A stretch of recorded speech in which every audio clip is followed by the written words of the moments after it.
Eva Badigay from class 8th D. Our team is proposing the idea of integrated aquaponics, the path ahead. Integrated aquaponics includes the vast concepts of aquaponics, integrated farming and vertical farming. It is a highly efficient solution to the concerns of traditional farming practices by using less water as compared to conventional farming, reducing the needs of chemical inputs and minimizing wastes. Integrated aquaponics promises productivity of crops without damaging the environment. Fish excreta, mainly in the form of ammonia, is toxic to the fish, and the removal of this ammonia is essential for its development. This ammonia is pumped through this pipe and it reaches the sedimentary tank.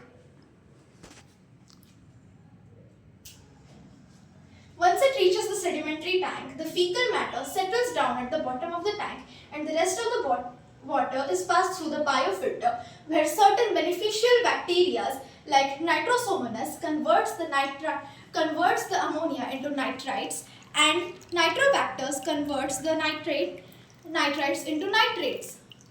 This mineral-rich water is flowed to the top layer of vertical soilless farming.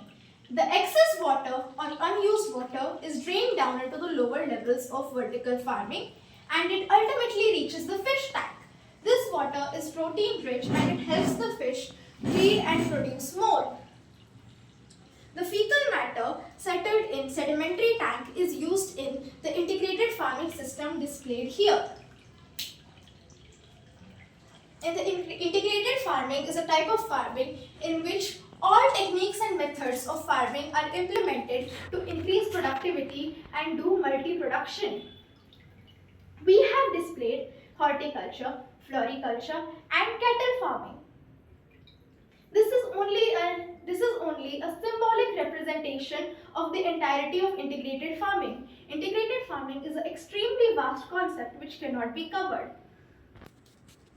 Temperature regulators of the water mist are used to regulate temperatures in this entire soilless farming system, while the integrated farming system utilizes soil, temperature regulators and multiple